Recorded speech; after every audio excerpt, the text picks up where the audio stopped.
What's up? It's Taniesha Westbrook. Happy Wednesday and welcome to the Taniesha Westbrook Show. I'm super excited. I got my girls with me. It's been a little while, but say hello, Dr. T in Kenya. Hey y'all. Hey Now, how was y'all week over the past 2 weeks? How has it been? Oh, look y'all. at the faces between the Grammys, the Super Bowl, executive orders, um, work. Like what's been good with y'all? Not the executive orders. I think that the executive orders they've overshadowed everything else. Okay. Yeah. I'm not gonna hold you. I was feeling a little sad earlier this week, but I went to like a human rights anniversary luncheon, and they just refilled my cup. It was such good energy. Because yeah, we don't have to let these things affect us. So I felt good about that. Now, if you don't know, if this is your first time to the show, I'm Taniesha Westbrook, a creative CEO. I have worked with over 4,000 businesses in the last, oh my gosh, 7 years in 13 cities. And I am just excited to have this show so we can talk about everything when it comes to the hottest stories in marketing, branding, and business. Um, Kenya, can you do a quick intro for the people who haven't met you yet? Yeah. Hey, everybody. I am Kenya Payne. I'm a managing director of marketing and communications for education nonprofit, and I also do project management for events. Okay, And your turn, Dr. T. What's up? What's up? I feel like I should go 90s style, like yo, yo, yo. No, I'm just playing. I'm Dr. T. I own Favon Creative. It is a full service marketing, branding, and public relations agency, and we focus on high growth industries and corporations, helping them create stories and messaging that are inclusive and attract their target audience. Yeah. So before we get into the marketing tea and trend or trash, our favorite segments, I want to open it up with a question. Well, before I get to the question, I want to drop some stats for y'all. So 90% of marketers now use AI on a weekly basis. Um, no, I'm sorry, 90% of marketers use AI at work. 71% of those marketers use AI on a weekly basis, and 20% use it on a daily basis. So, the real question that I have for y'all today is AI making marketing better or making people lazy? Hmm. Both. I say both. Why do you I, say both? so it is taking away that kind of creative aspect of marketing. You're starting to see a lot of like it becomes obvious when somebody is using AI now. Like when it first happened, everybody was still kind of trying to tweak it and make it their own. But now you're starting to see like the emoji field captions and the hyphens everywhere that kind of let us know that they're using AI. But I think that a lot of marketers and a lot of communicators really understand the power of AI and how it can reduce or shorten the creative like brainstorming process, but still have to use human implementation in order to really make it work. So depending on if you're doing it, like a lot of small businesses are starting to use it and kind of get lazy in their strategy and just kind of copy and paste them. But for a lot of marketers, especially the ones that I work, I use chat. I'm not gonna sit here Mhm. and say that I don't. I use chat. It makes brainstorming easier. If I'm in kind of like a foggy place, it takes over and kind of like gives me some inspiration. But definitely both for me. What about you, KP? What do you think? yeah, I agree with Dr. T's with her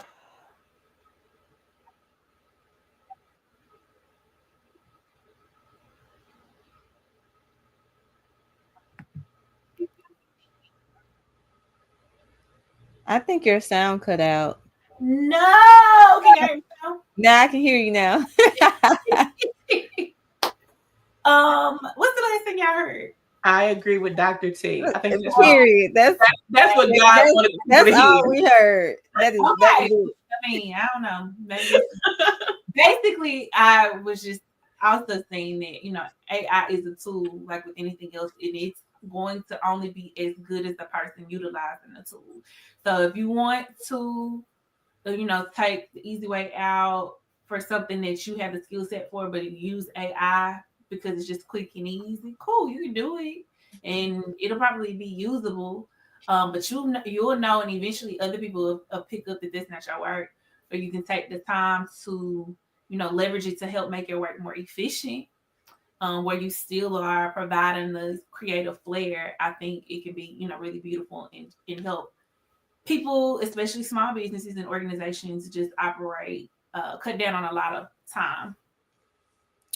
yeah. The only thing I have to say is I just need y'all when y'all copying and pasting, like get rid of the emojis and the little asterisk, what is it, asterisk, and the hashtag. Like get rid of all the signs that scream Chat GPT copy and paste. That's all I want y'all to do. But like, and don't, you can tell how lazy somebody is in Chat GPT when you can see like at the bottom of their caption it says, if you need me to elaborate more on this, let me know. And I'm like, y'all didn't even read what like you just copy pasted and was like, okay, y'all, the people will get what they get. Like read, even though Chat is amazing. Chat is Mhm. phenomenal. I love Chat. I love all of the AI tools. There's so many of them. But be more intentional and just take the time to read what you're posting, because sometimes there's words and sentences that don't make sense. People are using it to write books now. It's starting to go a little too far, but Mhm. they're going to start, and it's very repetitive. Like it will say the same thing 10 different ways, and it's like, okay, y'all, come on, y'all. That's the one thing. I'm what I would say is use Chat GPT or AI as a way to enhance your original thoughts and Yeah. ideas. Even, like Dr. T, you said brainstorming, but make it original. I like to talk to Chat GPT, because it's easier to like get your thoughts out, and that helps me when it comes to like whether I'm writing captions or blogs or emails. I'm starting with my original thought, and then I'm like, okay, just help me flush it out, help me, polish it up. But if you just go on the chat and saying, okay, this is what I need, and then expecting this to be original idea, no, I no, agree. not at all. It's not gonna work.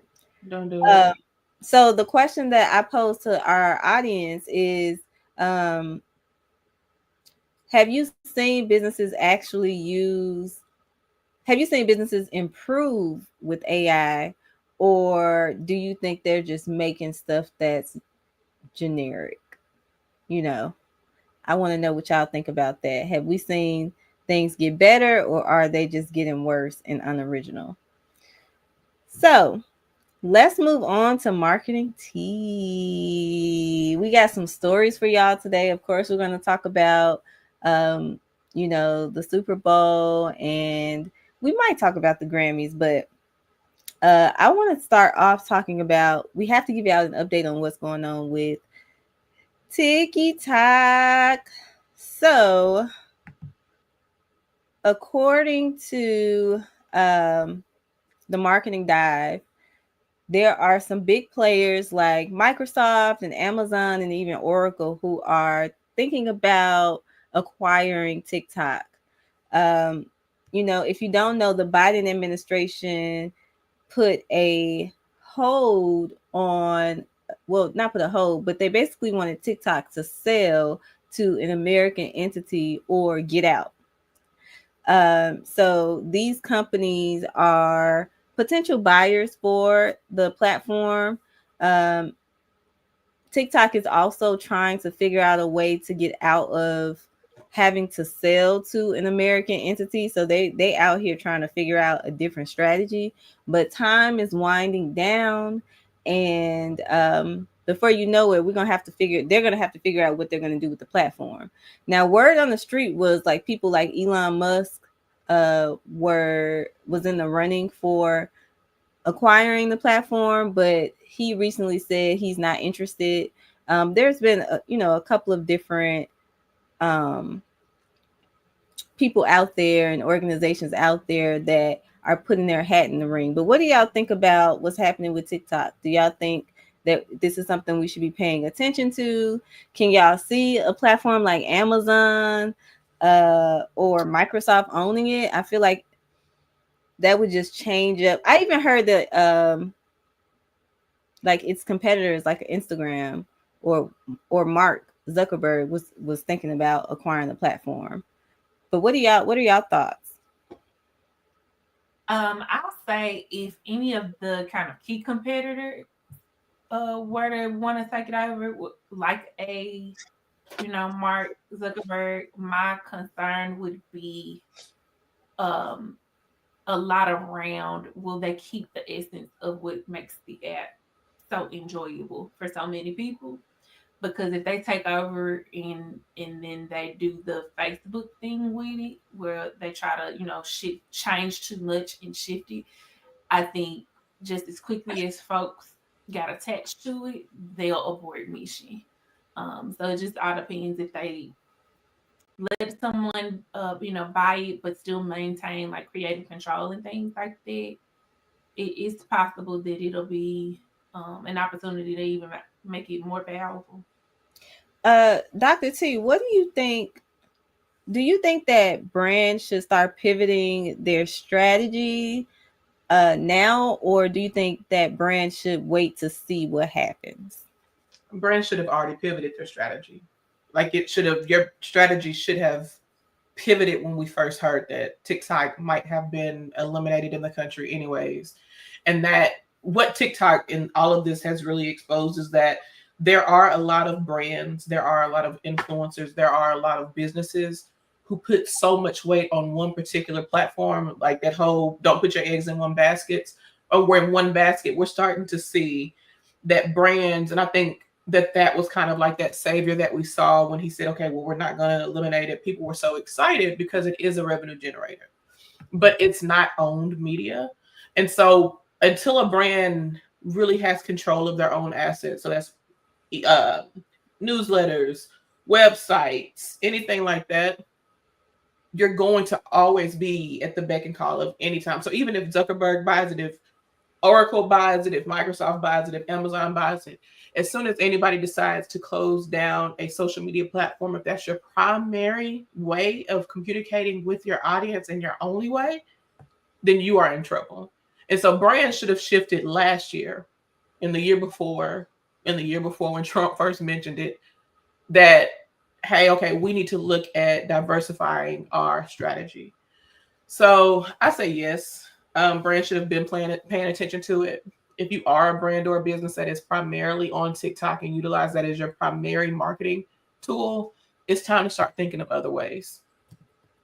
Yeah, I agree. One of the questions that has come up is what does this mean for content creators and businesses who rely heavily on TikTok to bring in revenue?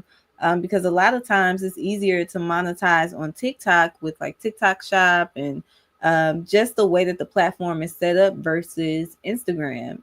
So, my thoughts are when it comes, like, if you're a content creator, or a small business, like Dr. T is saying, you want to really focus on having a well-rounded strategy. And she mentioned, earned media, emails, newsletters, and things like that. I would say what I'm really starting to see as a trend is people are really uh, like content creators and small business owners, influencers slash business owners. They're starting to go back to the OG blogs where they are uh, driving traffic to their blog slash newsletter and using that to build out their communities and monetize.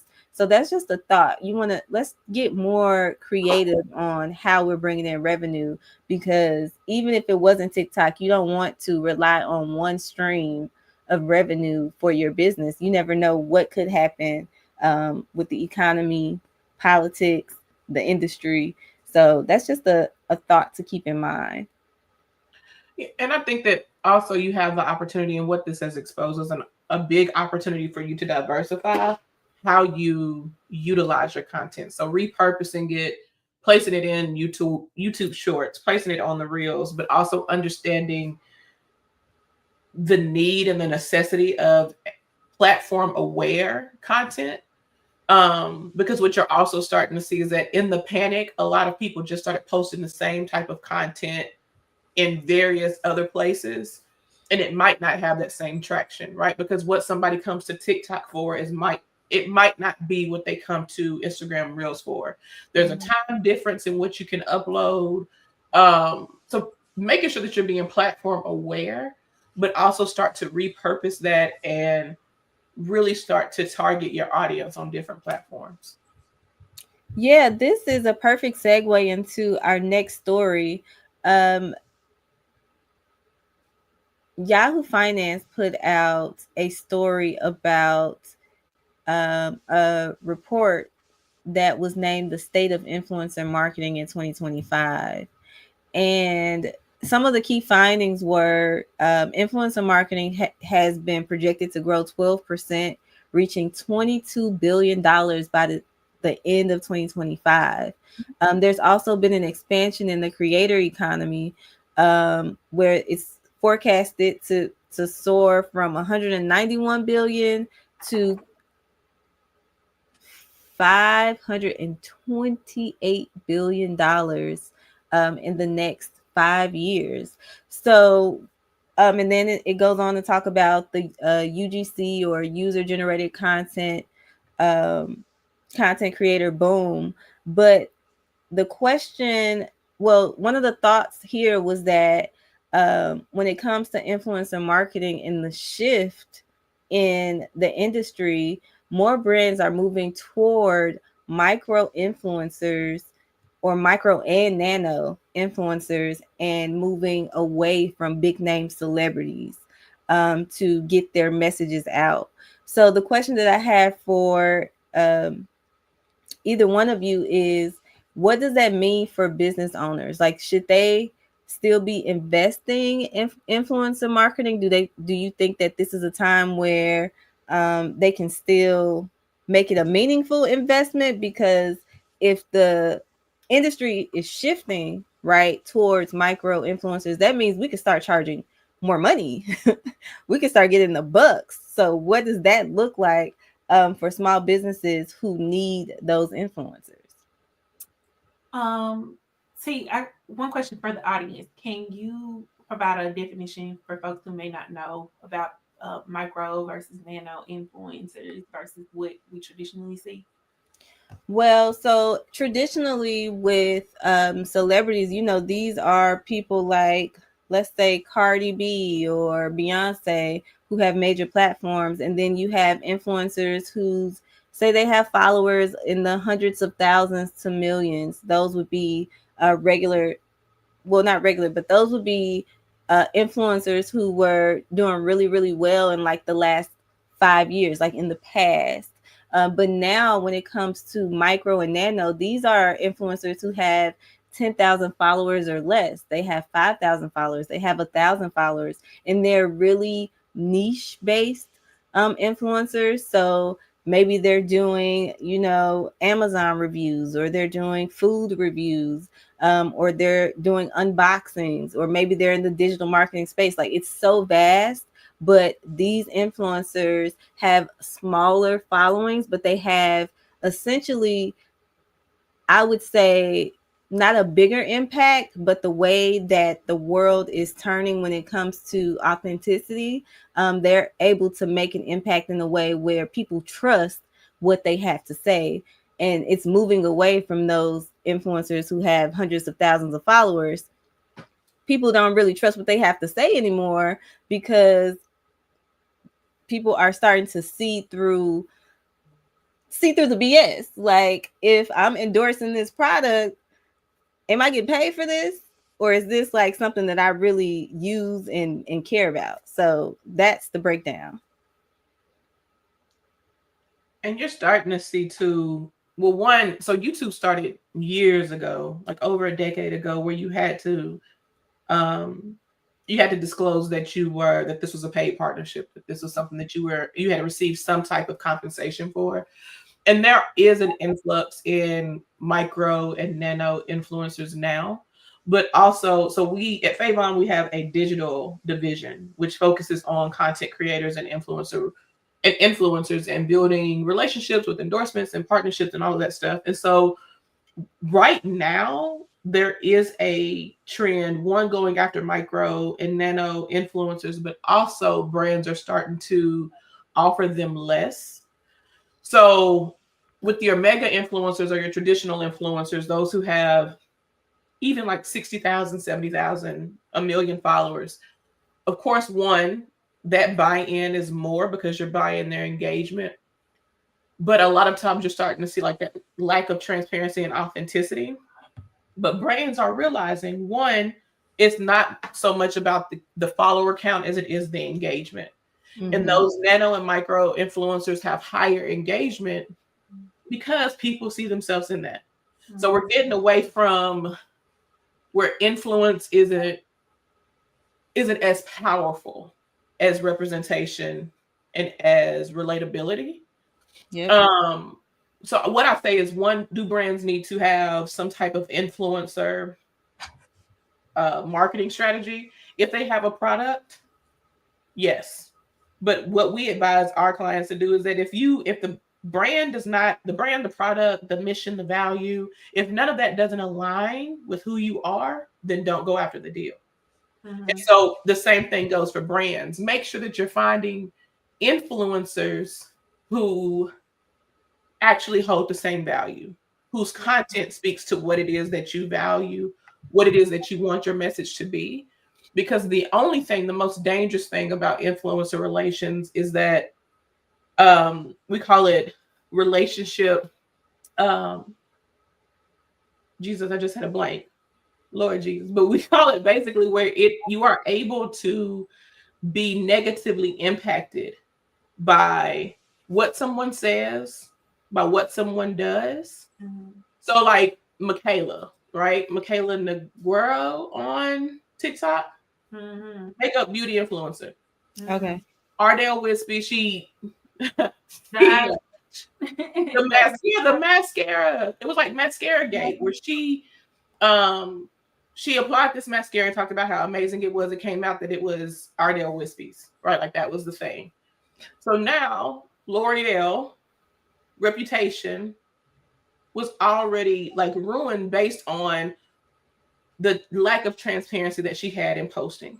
And Yeah. that's what brands can't control. Of course, you can approve content and things like that, but you have no foresight on how it's going to be perceived by the audience. So make sure that you're taking that into account, because if not, you can definitely be negatively impacted.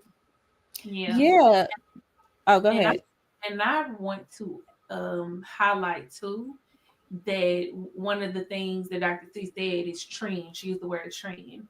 And although, this information is showing that micro influencers and nano influencers, whatever, are trending upward right now, I hypothesize that that's going to change probably at least within the next 10 years, similarly to the changes that we're seeing happening now.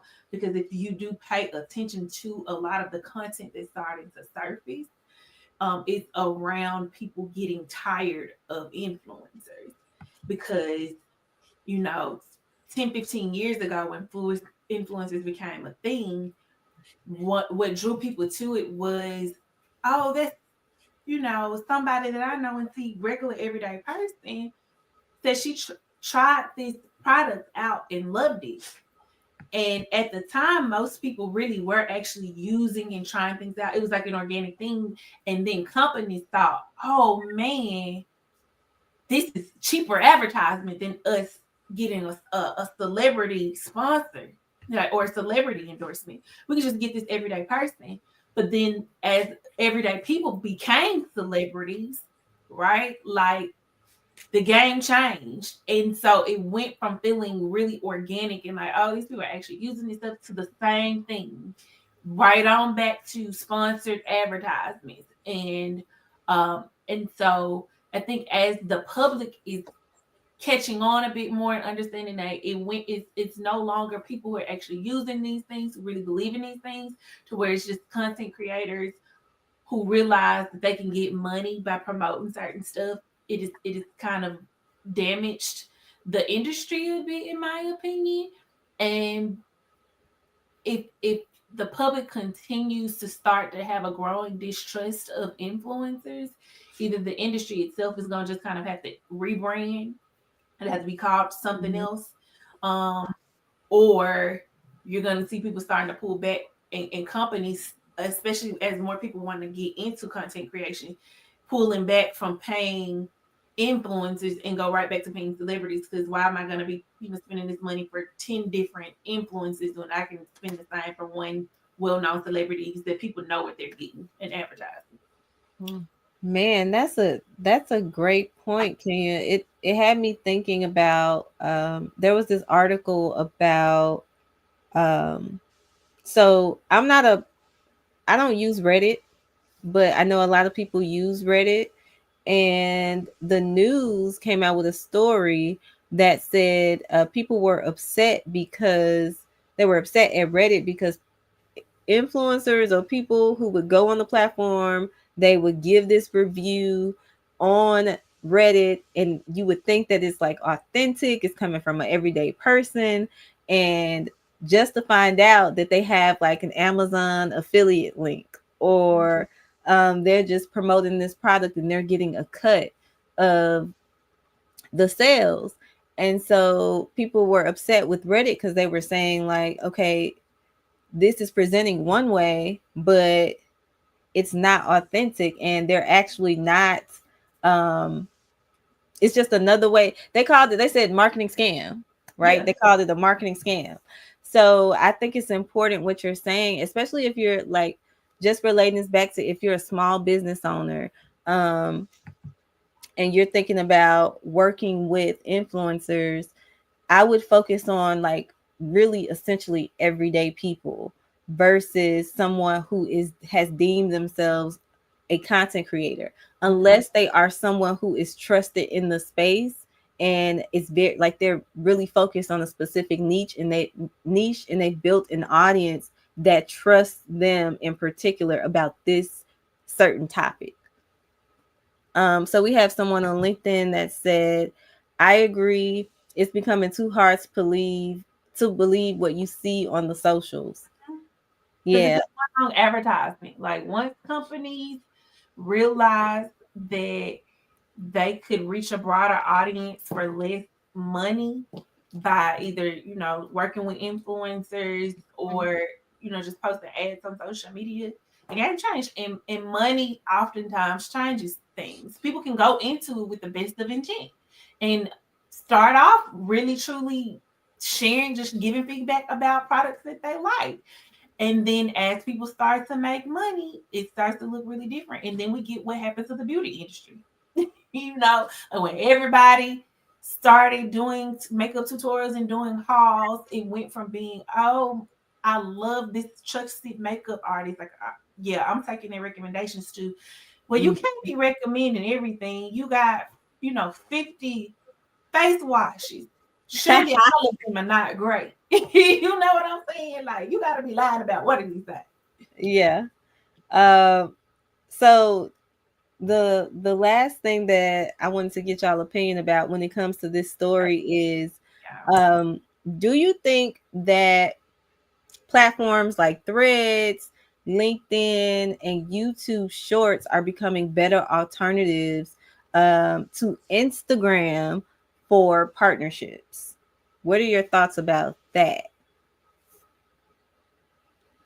I think that any platform where you are able to directly connect and have meaningful conversations and engagement with people are platforms where you can definitely maximize and leverage influence for revenue generation. So I say yes. Yeah, I agree. Um, I think Instagram is a very tricky platform. Like if there is a particular audience who's on Instagram. It's mostly millennial. It's mostly women. A lot of people who are on the platform are actually interested in content creation, um, and it's an aesthetic place. So if you are a business owner who really wants to focus on like driving revenue or building your authority, then LinkedIn, even YouTube Shorts and Threads are definitely great alternatives. And it's not as oversaturated as Instagram is becoming, so it might be easier for your voice to cut through. Yeah, Instagram is just add. Somebody add. All right, so what I would like to do is move on to our very last story before we hit up my favorite segment, trend or trash. We got some commercials to review and give our opinions on. Um, so the other day, when was this? So last week, I had the honor and privilege of speaking with 60 college students at Belmont University to talk about marketing careers, right? And I was excited about this because just the day before, the American Marketing Association dropped this report that was talking about the state of the marketing job market, and what skills you would need to actually be competitive in 2025. So I want to share this with you all. Um, oh, is it hard to see? It Mm-mm. is. Um, Look at 2020 vision. look. So Can you? So one of the things I wanted to point out was that nearly 60% of marketing graduates are working in high school level jobs. So right 5 years after graduation. So meaning they are taking jobs that they are overqualified for, because the job market has been so tough, especially after COVID. So what the report was saying was that um, the job asks, or like Indeed, or the platforms where companies are putting the jobs out there, that has declined since COVID, and it's just a lot more competitive when it comes to the industry. So I wanted to ask you all, what does that mean for small business owners and freelancers and even corporate executives? Because um, there are specific skills, right, that there's a gap between. So we got jobs going down, job opportunities going down, but also marketing teams need specific skills, and there's a gap in those skill sets. So there are a lot of people who are in the marketing space, they're in the content strategy space, but that doesn't mean they're actually they have the skill sets that are needed, especially for corporate entities, nonprofits, and even small businesses. So Tracy, it looked like you got something to say about this. Listen, because if you Keenan call me 2020. So reading this one part, it says a surplus of college educated workers and overall economy, misalignment between what universities teach and the technical skills employers need. And so that is something. I've been a marketing and communications professor since 2015. And the biggest thing, what I tell my students, is that marketing, most colleges teach the theory, Yeah. and the Mhm. ethics behind marketing and communications. Rarely do you see someone actually teach you practical application, right? And so, as someone who has degrees in marketing and in communication, as someone who is a proponent of education in any capacity, what I can say is that I have seen where AI has made it extremely easy to become a marketer, right? Mhm. And so you have all these, because marketing is fun. And it's one of those things, people typically go to college, and you're seeing a lot of people major in business or something business related. Yep.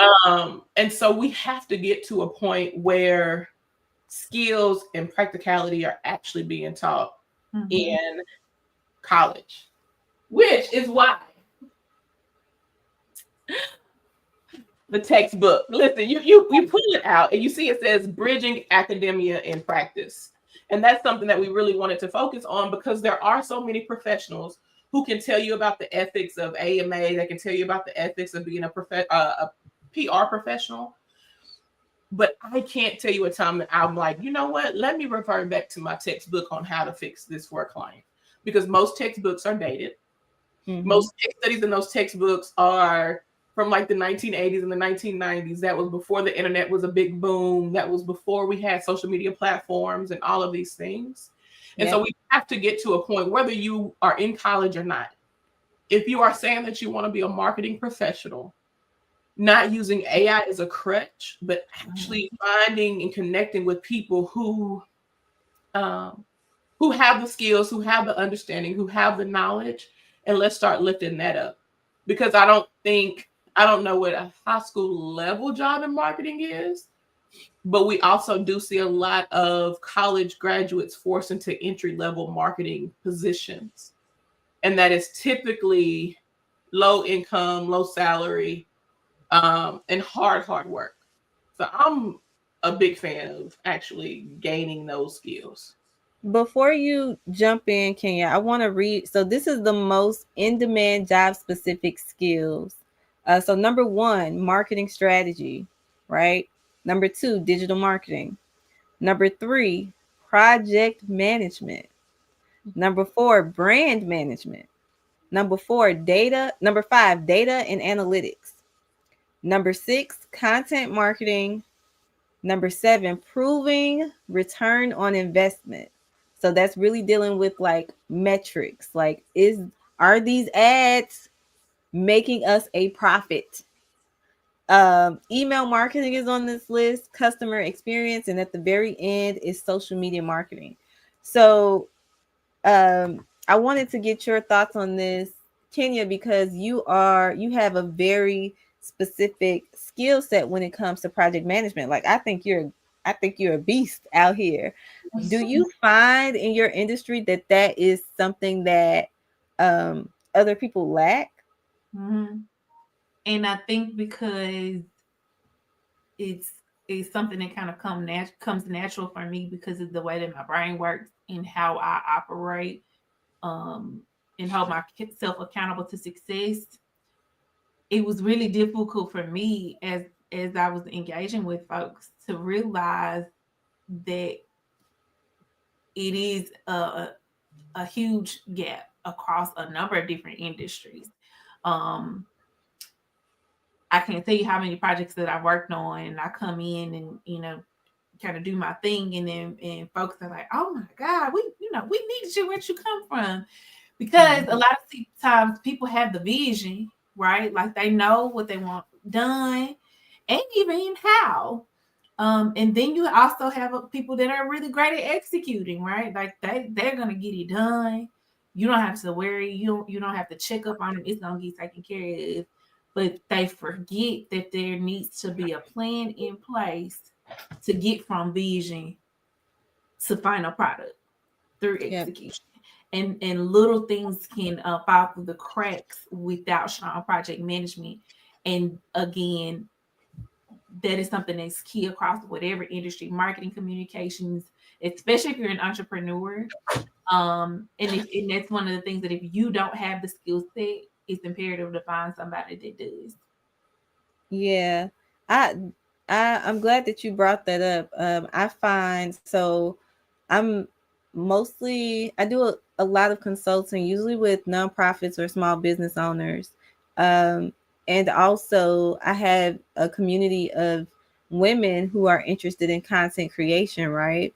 And so a lot of the things that I hear when I'm coaching people through their social media strategies or their brand strategy is, I want to get better at content creation. I want, you know, I want to get more consistent, all of these things. But when it comes to the execution of the strategy, they have no idea what they're aiming for, how they're going to track their journey. They are unclear about really what the end result is when it comes to what they're creating content around, for, or about. And I find that is I feel like that's a roadblock, especially for up and coming content creators, because you see the glitz and glamour of people who are making a lot of money from content creation or being an influencer, or they have a lot of followings, but it takes a lot of time to figure out how to execute. And then, like you were saying, KP, you can't just be somebody who has the vision and somebody who knows how to execute. You also have to be able to, that might be managing other people, that might be working with other people, that might be tracking along the journey, like what's working, what's not working. There's so many aspects to implementing things. And I feel like this generation of marketing professionals, content creators, they're just kind of lost in the sauce around that. We have Nia, who she was talking about earlier. She's on Facebook. She said, influencer marketing has definitely become more scalable than traditional ads. I agree. You can, I think KP, you mentioned that earlier, companies can make some coin off of investing a small amount into influencers versus a huge, big name celeb. All right, so let's switch gears and get into my favorite segment. Bum, bum, bum, bum. I need like a sound effect here, but all right. So this is my favorite segment. It is called Trend or Trash. Woo! We got our signs today. We trending or is trash. Look, I think Kate, she went to go get her sign. So yeah. Wait, yours is double sided? Yours. Yeah, you just flip it. You flip it. Bow. Hold on. Let me make some some adjustments. So in this segment, we are going to review a couple of ads. We got some Super Bowl commercials. Now, if y'all was watching the episode 2 weeks ago, we were cracking up at these commercials, but we're gonna give these ones a chance. All right. So the first one we starting off with is, y'all ready? Mm-hmm. Here we go.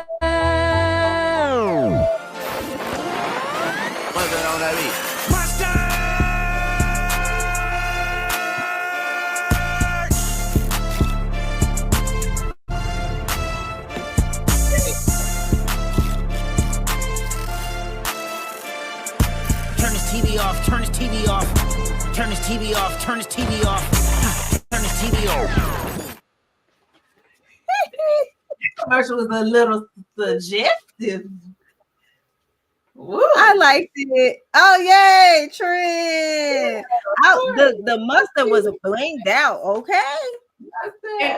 That's slow catch up, though. I was like, where we going with these? When I tell you Heinz understands how to leverage a marketing phenomenon. Like, man, Heinz, you did your thing. Yeah, I was feeling that commercial. Like, the thing about it too. So when we're talking about Super Bowl commercials, it's $8 million for a 30-second slot. Crazy. Ooh. Yes. That's some change right there. That was a trend. I love it. They got it. If there is a rule book for Super Bowl commercials, it's that. Because everybody's talking about that beef. Yes. That's one thing that I want to point out. If you are like, this can apply for content creators, business owners, and corporate entities. Pay attention to the moments that you can capitalize off of. And yes, everyone's talking about the beef, right? With K-Dot, Kendrick, and Drake. But beyond that, you have the beef, you have the Super Bowl, and then you have the song. Like that song was trending for so long on social media, and people were making crazy TikToks and reels just off of that piece of the song. So kudos to the marketing team for being tuned in with what is happening in the world. Like that was great. That was great. All right, we're gonna move on because we had to start off with some fire. Now here we go. The next ad that we're gonna be voting on is Dove. Now, look, y'all. The last time I saw a Dove commercial, they were talking about my neck and my back.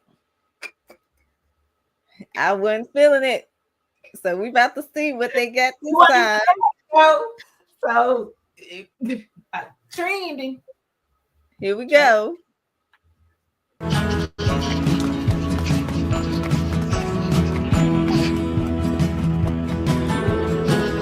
Where's she going?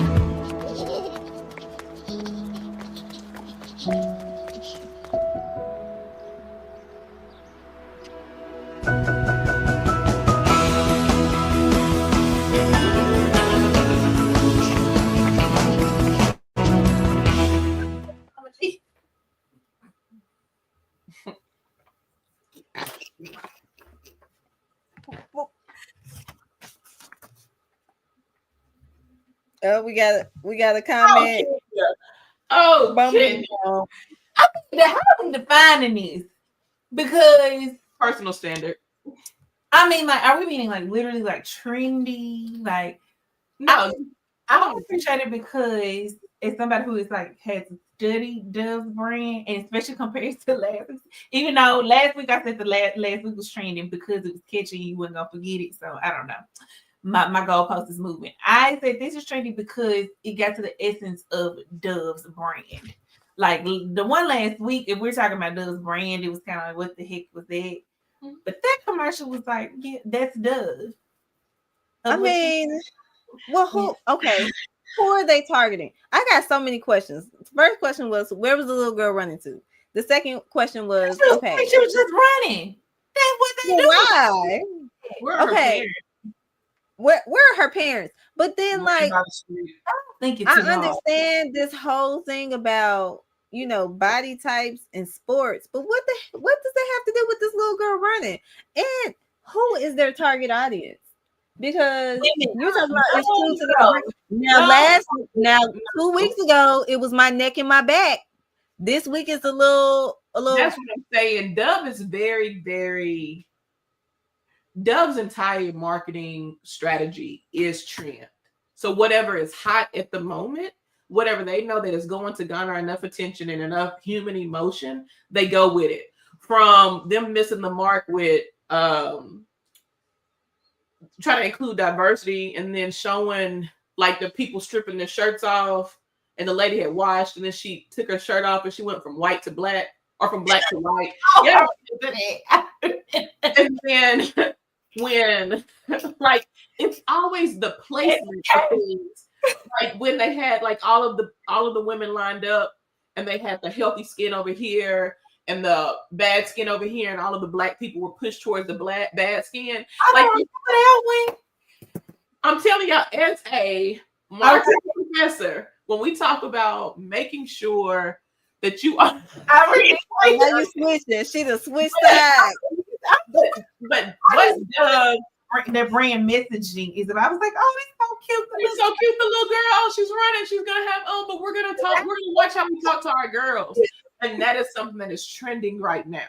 Dove is very, very great at listening, at social listening, essentially making like what is trending, what are people needing to hear, what are people wanting to hear. And right now, in a world where we are stripping away DEI, in a world where we're talking about women in sports, in a world where we are talking about pay inequities and everything like that, everybody wants to see women uplifted.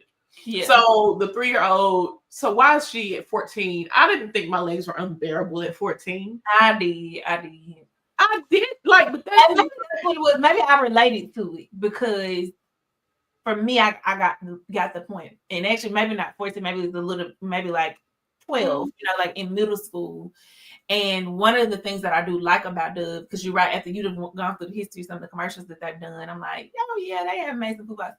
But Dove, I do think is one of those brands that sticks true to their messaging. Like they are about women empowerment and empowering young girls at a young age in body positivity at a young age. And so I think that's why that commercial kind of resonated, because it took me back to like being younger and being free and not even thinking about my body, to actually going through a period of time where I was very much so aware, and the things that I probably enjoyed about myself, I hated. So it hit an emotional string, I guess, with me on the commercial. But but I'm just like y'all said, who was their target audience? Is it 14-year-olds who are wanting to quit sports? And that's not. I ain't thinking about that. Okay, I'm gonna give y'all parents. It gave what parent? They was talking to the parents. It gave like a bum bum bum bum. That was look. This I'm gonna give y'all Dove. On the off chance that somebody from your marketing team is listening to this, a better approach would have been to actually show teenage girls in the environments of, it could have been different environments, some playing sports, some in the classroom. The first thing I thought of was like a diverse group of girls in a classroom, or in a space where maybe it's gymnastics, maybe it's volleyball, I don't know. But the only thing that I was thinking about was like, where is the diversity, and who is this little girl? Like, but let's move on. No, hold on, wait. Can I say, for the products that Dove has, there's so many other ways that Dove could have relayed that message. So the one thing about it is, if as a 3-year-old who's adventurous and running beside the street, whose parents obviously just let them run and don't believe in not running in streets, to the 14-year-old that you mentioned whose legs were unbearable, and you mentioned the statistic about sports, there was a way for them to tie in being the dirty toddler playing in dirt, and then transitioning to the 14-year-old who's on a field playing, and it being like, Dove is for all women. Like, it doesn't have to always be like, we seen you guys, because nothing about that makes me want to say, you know what? I'm going to get some Dove soap. Let me get some Dove deodorant. No, that makes me want to go out here and mentor young girls. You said, did you say $8 million? Was it? You said $8 million for a 30-second slot. Wait, hold on, KP. So for $8 million, this is the ad that they chose. Trash. I would just say, let's just work on storytelling. Let's just say, better storytelling. Storytelling. It's very, okay, go ahead, KP. There's 3 marketing professionals on here, and we don't know who the target audience was or what the core messaging was. All right, next. She said next. Okay, we got 2 more ads, and then we're gonna wrap up the show, y'all. We are going to talk about Monday.com. So there's an ad that they put out during the Super Bowl, and here we go. Now, this is no. They're implementing another work platform again. Don't they have better ways to waste our time? Great. 12 months onboarding. They will need me for every little change.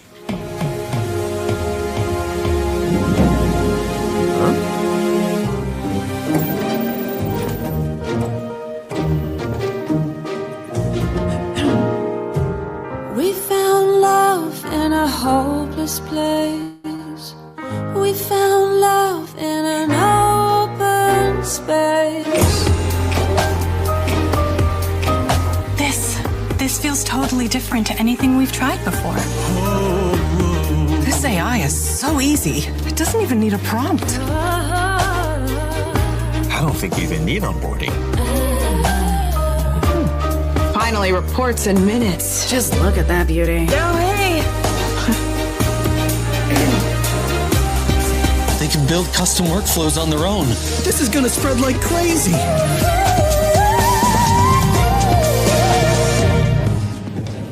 So do you think this rollout's gonna go smoothly? Maybe. We found love in a hopeless place. We found love in an open space. Monday.com, the first work platform you'll love to use. I ain't gonna hold you. I was feeling it. Now it gives you the feel. Okay. Shit, Tracy said. Okay, wait. I knew she was gonna say trash. Okay. The singing llama. Singing llamas. And that was blowing down. It was giving me sing. Now the platform is a different story. I've never felt like that using Monday.com. Number one. But you could obviously tell that they spent a lot of money in making a commercial. There's a reason for it. This is all I'm saying. The one thing that I really like advertising themselves. The one thing that I'll say is that I like the diversity of like the people in the office. That's a trend. The llamas. The llamas was in. But what was the trend? The llama? Like Greg says it wasn't. It the wasn't. rose petal. Why a llama? Why a llama? I didn't care. They were cute and they were singing like the movies. They had bangs. Trash.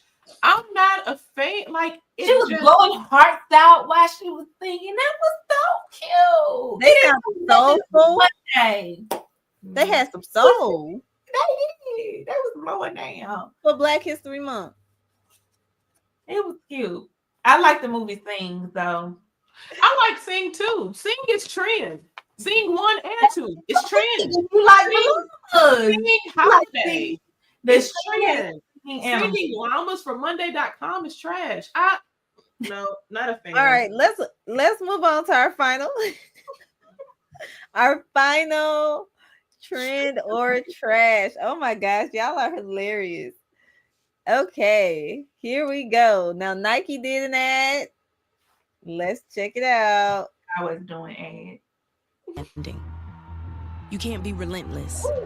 You can't put yourself first. So, put yourself first. You can't be confident. So be confident. You can't challenge. So challenge. You can't dominate. So dominate. You can't flex. So flex. You can't fill a stadium. So fill that stadium. You can't be emotional. So be emotional. You can't take credit. You can't speak up. You can't be so ambitious. You can't break records. You can't have any fun. You can't make demands. You can't keep score. You can't stand out. Whatever you do, you can't win.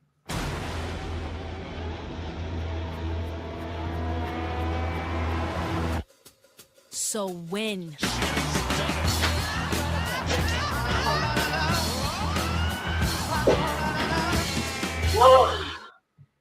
They need an award.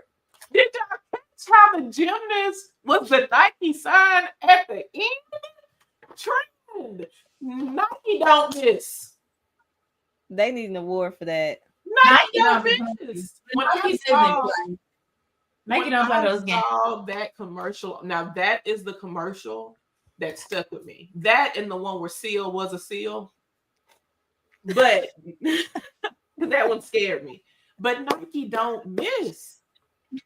No. That was from even from the beginning when they had Sha'Carri and they kind of like zoomed up and called her.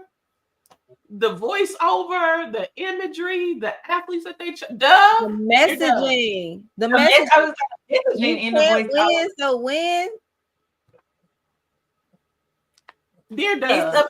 They do, weren't they the ones that play like a girl? Wasn't that Nike too? Yes, Dear Dove.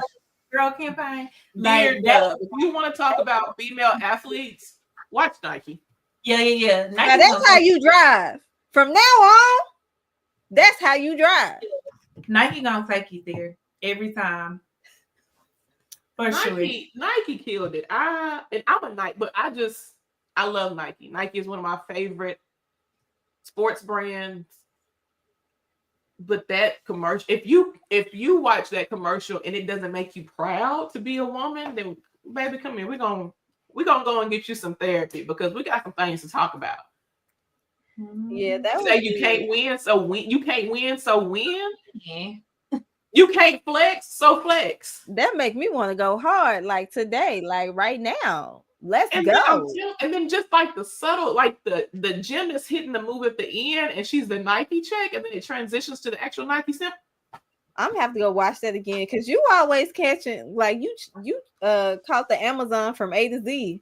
Cause she a professor. I got another little nugget. Look at the FedEx symbol. If you look at FedEx, there's an arrow hidden in the FedEx logo. We'll talk about that next time, guys. Okay, look. All right, so we are about to wrap up the Taniesha Westbrook show. I've had a good time. I always have a good time with y'all during this show. So just a couple of updates.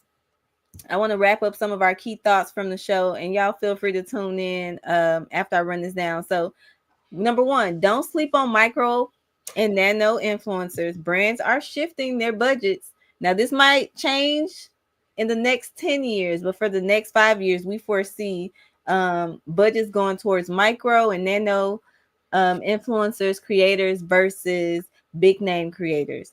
If TikTok gets banned or sold, businesses need to have a backup plan, backup platforms at the ready. You should be focusing on diversifying your strategy right now.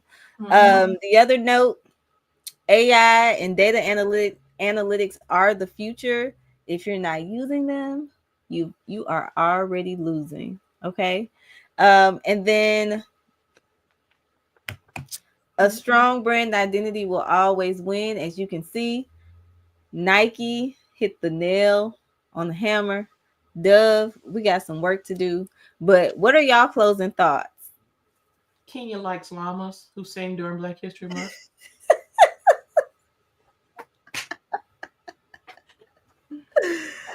Trash.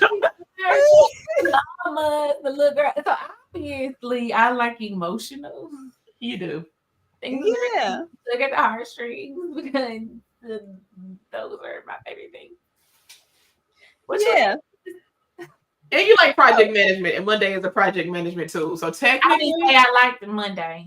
Oh, but you like project. I mean, I'm not saying that you like Monday.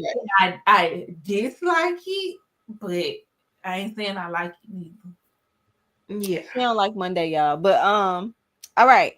So if you are new to watching the Taniesha Westbrook show, share the episode, leave a comment, watch it back. Right now we're streaming on YouTube, LinkedIn, Facebook, and Instagram just to get the word out about the show. If you have some stories that you want us to talk about, some commercials that you want us to give our feedback on, or give our reactions to, then leave it in the comments or send me a DM.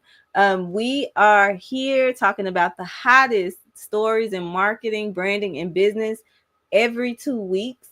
So you'll see us again 2 weeks from now. Oh, and join us for Trend or Trash. Join us. Make sure we want to see you in the comments. Was it trends? Was it a trend or was it a trash? Was it a trash? Was it was it trash?